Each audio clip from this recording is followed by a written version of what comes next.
Flappy Bird is one of the most famous games of all time. In May of 2013, Flappy Bird was released by a Vietnamese game developer. This was a very early generation for game development, so Flappy Bird was very low tech like most games back then. Fast forward to 2025 and me, a random kid with a decent computer, can make games freely using an app called the Unity Engine. We've all heard of AI these days and I wanted to test it out. So this leads to a question. Can a very old game be fully recreated by AI? Okay, as you guys can see, I'm in Unity Hub and I need to create my project for the Flappy Bird remake. All of these templates that come with Unity, but I think I'm just going to do the Universal 2D. Now while that project is created, I'm going to go over to ChatGPT and tell it what I'm trying to do. Okay, I had it come up with some sprites and it came up with this for the bird and this for the pipes, so I think that's what we're going to be using. Now let's tell ChatGPT to make the scripts. Okay, so it gave me 6 scripts: bird movement, pipe spawner, game manager, scoring, and a score manager. Another thing I want to do is make the sprites of the bird and the pipe have no backgrounds and be transparent so they fit good and fit in front of the background. And also, it generated it made 2 pipes and I only want 1, so I'm going to ask it to do that right now. Image generation on ChatGPT takes quite a while since so many people are doing it and it's kind of a new feature. While we're waiting for that, we should import our scripts. I'm going to create a new folder, call it scripts. Click them, drag, drop. Now all the scripts are imported. Okay, so far it generated my bird. Now it's doing my pipe. But while I'm waiting, I'm gonna download this and put it in the game. Okay, I don't make 2D games very much, but from what I do know is that this is sprite in UI, and I think I just create sprites square and I drag this onto here. Yeah, there's our bird. Let's size it down. I'm actually just gonna put game view and the scene view together so we can see them at the same time. Now I believe bird script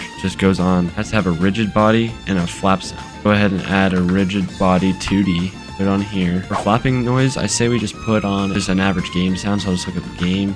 Or we found Pixabay, we'll click this. Okay, none of these are matching what I want, but maybe on my instance we can find one. Now if we look up flap, we'll see what comes up. Ooh, Flappy Bird's wing. That's perfect. I didn't even know that you could get that on here. Import that in here right now. Okay, now it's time to click play and see if this works. No way, it works perfectly just from a couple scripts from ChatGPT. Alright, and ChatGPT just finished my pipe. Okay, we brought in our pipe and we need to create another 2D sprite. Drag this on here. Need to size it down so it looks appropriate for the game. Okay, now we are going to add a box collider that's 2D, and then we're going to drag this down to here so it's a prefab now. Okay, let's test out this script and see what happens to the pipe. I think it's just going to move towards the bird. And the pipe already moves towards the bird. But as you guys saw, after that pipe moved off of the screen, there was no more pipes, which means we have to add the spawner. What's up guys, it's Feature East here, I'm editing the video. Basically, I went to add the spawner and it was broken and it was just spawning tons of pipes all over each other, as you can see. Another problem was there was no top pipe and I tried to make the script do that for me, which looking back was stupid. So it just broke it even more. So it took me like 15 minutes until I came up with this new solution. So basically how I'm going to set this up is instead of having the script make a top and bottom for me, I'm just going to have 2 sprites act as one prefab. I'm going to create an empty, call it pipes.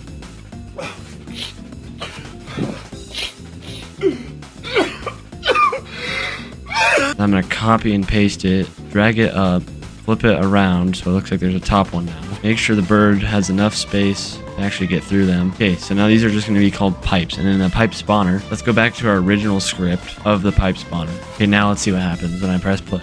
We want pipes, but we don't want like a million of them. Okay, this right here, this is almost perfect. Other than a few floating ones, this is working way good. For the score trigger, attach this to an invisible trigger between the top and bottom pipes. There needs to be visible. I'm gonna just call this score trigger. Drag it over here, add a 2D box collider, make this as big as the pipes, and then just add the score trigger to it. Attach to an empty game object and update UI text. This one's called score manager. We're going to make a new text mesh pro. We need to import. Okay, we need to see where it's at. I think I'm going to put it in the top right of the canvas. I'm going to do this setup again. It's easier. I'll just put this as test score. All right, now the score should update every single time. There's one. Okay, so the score works. Okay, another thing missing is the background and how it's just blue. So we gotta get a background. All right, so I'm looking through these. I think I'm just gonna use this one. It seems pretty nice, pretty cool. Drag it in here, use it as a sprite, create empty, size it all the way up. Okay, but as you guys can see, the sky is covering up the pipes, and that's because there's these thing called layers, and it makes it basically pop up in front of the other one. Okay, so now there's a background, and it should work perfect. This text is not in front though, so that is not good. One eternity later. Okay, so I can't seem to figure it out. So when I asked ChatGPT, it said, select your 3D Text Mesh Pro, click add component, sorting group. So I'm going to do that right now. Let's go over here, look up sorting group, maybe make it bold, underlined. All Alright, now let's go and see what happens.